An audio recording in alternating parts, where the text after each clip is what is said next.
Okay.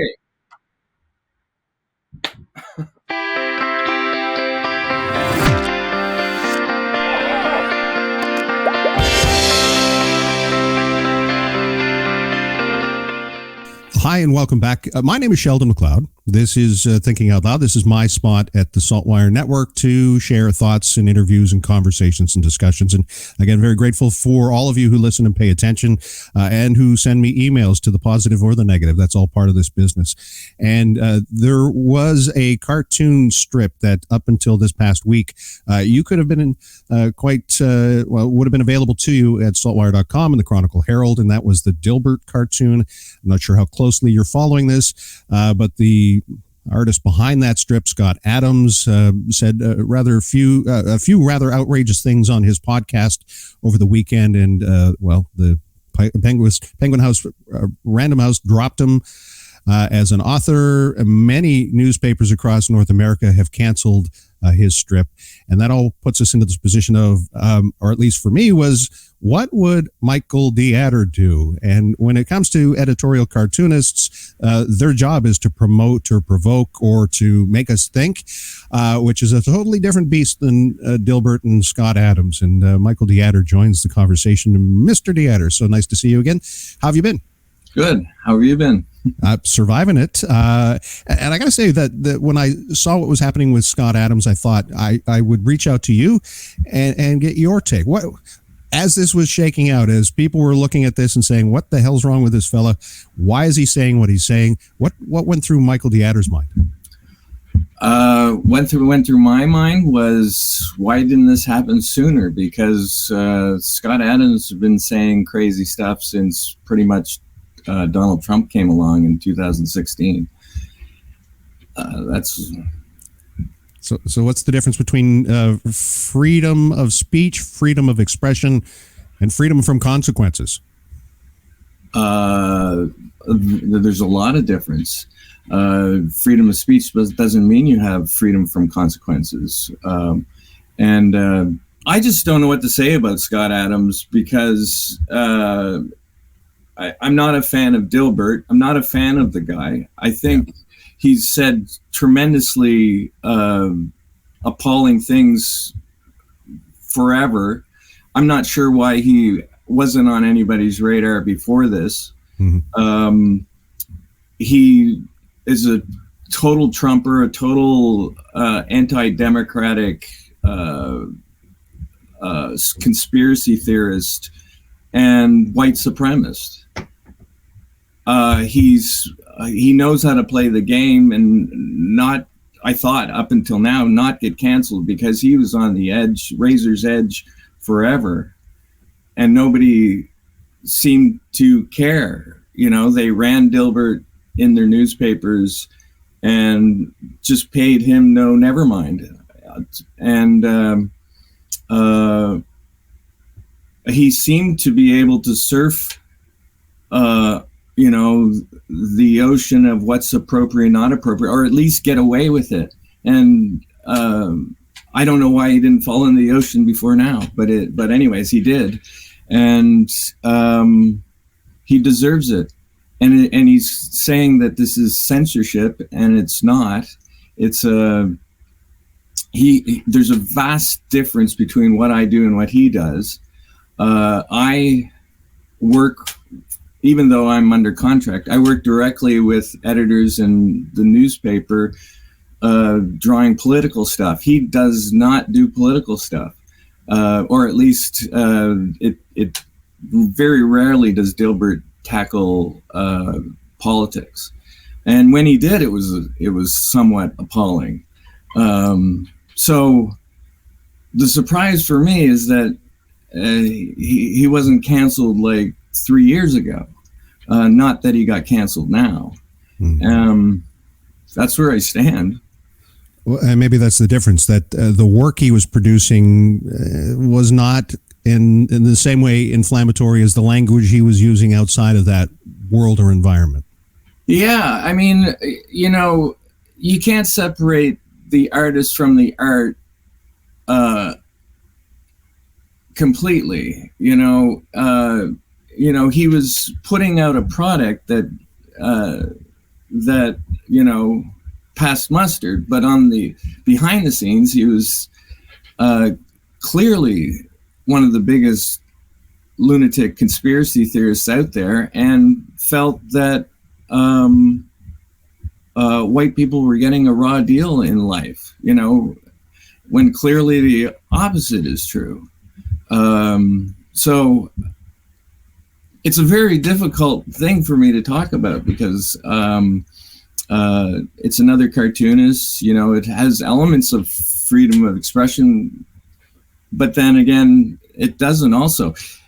The papers he worked with were clients, and clients have every right to not run your work for whatever reason they deem appropriate. And his words were inappropriate times 50.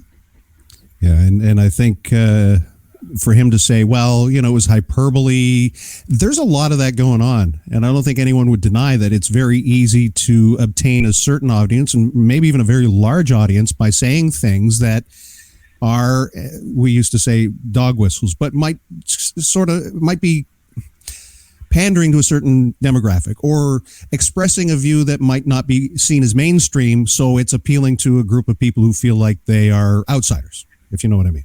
Yeah, well, I think he liked,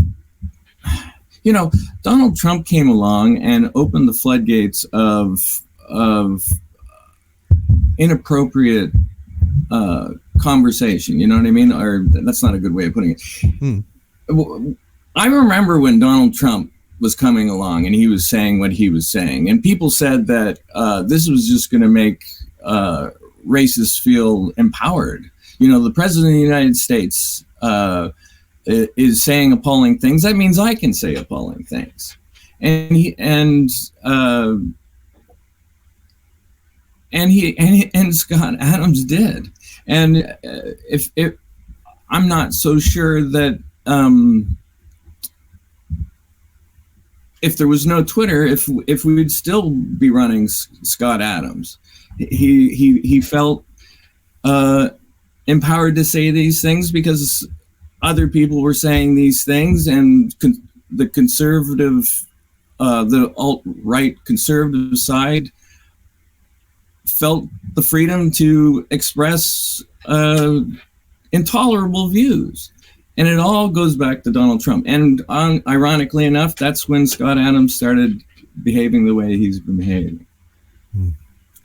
And Elon Musk was quick to jump to his defense, if you will, saying now people are racist towards whites and Asians. I'm not asking you to weigh in on Twitter, but that's a place where you spend a lot of time. You've had quite a following on social media and the differences in the platforms. I actually see sometimes the opposite, where the more intolerant or more outrageous things are being said by people in the comments on Facebook.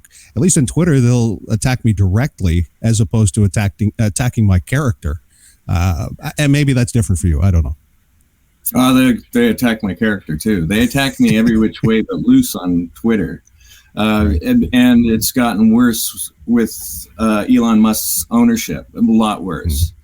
All you have to do is in Canada, suddenly, since Elon Musk has taken over, Canadian Twitter, or Canadians on Twitter, are acting like the crazy conspiracy theorists down the States. They're no different now. There's no border on Twitter as far as conspiracy theorists and white supremacists and right. And this is a direct result from new ownership. And the idea of cancel culture, there's been some pushback. I see folks talking about it, and comedian Ricky Gervais, who says, why should anyone expect to be able to go through life without someone saying something that they find offensive, which does fly in the face of, what a lot of people feel is that I can be offended by what you say, and I can be offended on the behalf of the other people that might not even look like me.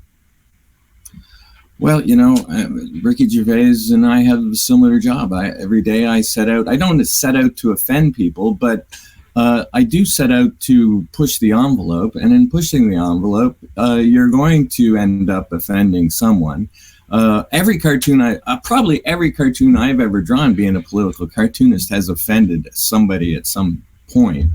And probably even my supporters, because of my job, I've probably have offended them at least once or twice, or maybe a half dozen times in my career.